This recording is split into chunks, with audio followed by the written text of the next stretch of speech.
चलो, आप एक क्वेश्चन देख पा रहे हो जिसमें ए बी सी एक ट्रायंगल दिया हुआ है और उसके अंदर एक ट्रायंगल है बी ओ सी, जिसमें एक्स का वैल्यू फाइंड आउट करने के लिए कह रहा है। तो अब हम लोग इसमें क्या करेंगे, हम लोग एक ट्रायंगल का प्रॉपर्टी जानते हैं कि किसी भी ट्रायंगल का तीनों एंगल का समेशन 180 डिग्री होता है। जैसे अगर मान लो कि मैं इसको मानता हूँ एम, एन और ओ, तो हम ये बोल सकते हैं angle M plus angle N plus angle O सारे का समेशन कितना होगा 180 डिग्री। पर आप इस क्वेश्चन में देख पा रहे होगे कि इसमें क्या दिया हुआ है, यहाँ पे 48 डिग्री दिया हुआ है, 30 डिग्री है, लेकिन ये पूरा एंगल इस वाले ट्रायंगल को कवर नहीं कर पा रहा है। अगर हम लोग ट्रायंगल की बात करें, ट्रायंगल ए बी सी में, तो ए बी सी ट्रायंगल में बात करें तो अगर बी एंगल की बात करें तो बी एंगल में यहाँ पर इस एंगल को भी कंसीडर किया जाएगा और एंगल सी में इस एंगल को भी कंसीडर किया जाएगा, तब ट्रायंगल ए बी सी ये तीनों का समेशन 180 डिग्री बोल सकते हैं।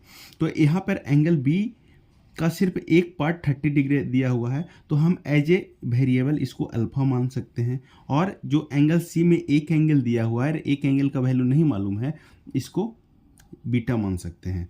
अब इस ट्रायंगल ए बी सी में अगर हम देख पा रहे होंगे तो इसमें हम देखेंगे कि तीनों एंगल का समेशन कितना हो जाएगा 180 डिग्री होगा।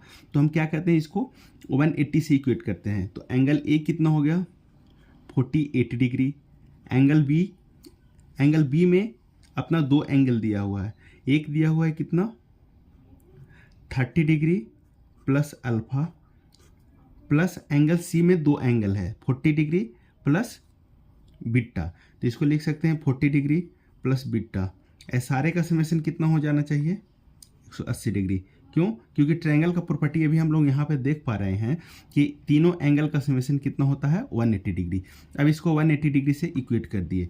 अब थोड़ा सा इसको फर्दर प्रोसीड करते हैं तो हम देख पा रहे होंगे कि 48 degree plus 30 degree plus alpha plus 40 degree plus beta equal to 180 degree.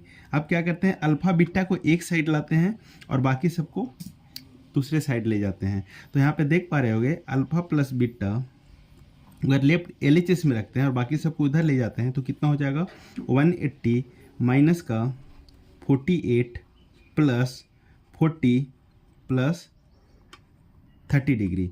तो अल्फा प्लस बीटा का अगर वैल्यू हम निकाल पा रहे हैं यहाँ से, तो देखेंगे कितना हो जाएगा 180 माइनस, अगर 48 40 और 30 तीनों को ऐड करते हैं तो 40 प्लस 30 70 हो जाएगा, 70 प्लस 48 118 हो जाएगा। तो यहाँ से अल्फ़ा प्लस बीटा का अगर वैल्यू निकाल पा रहे होंगे हम लोग, तो हम यहाँ से देख पाएंगे कि अल्फ़ा प्लस बीटा का वैल्यू कितना हो जाएगा 180 माइनस 118 कितना हो जाएगा 52 degree, sorry 62 degree, 62 degree. It's okay. अब क्या करते हैं, अब दूसरे अगर अल्फ़ा और बीटा में हम रिलेशन ला पा रहे हैं तो अब क्या करेंगे, अगले ट्रायंगल में जाएंगे। किस ट्रायंगल में, ट्रायंगल बी ओ सी में। अब इस ट्रायंगल में जाएंगे किसमें, ट्रायंगल बी ओ सी। इस ट्रायंगल का भी वही प्रॉपर्टी होगा कि तीनों एंगल का समेशन कितना होना चाहिए 180 डिग्री होना चाहिए। इसमें एक्स अल्फ़ा और बीटा का एग्जैक्ट वैल्यू नहीं मालूम है, लेकिन अल्फ़ा प्लस बीटा दोनों एंगल का समेशन मालूम है और एक्स का हमें वैल्यू फाइंड आउट करना है। तो हाँ, यहाँ से हम लिख सकते हैं x degree plus alpha plus beta, ये सारे का समेशन कितना होना चाहिए 180 डिग्री।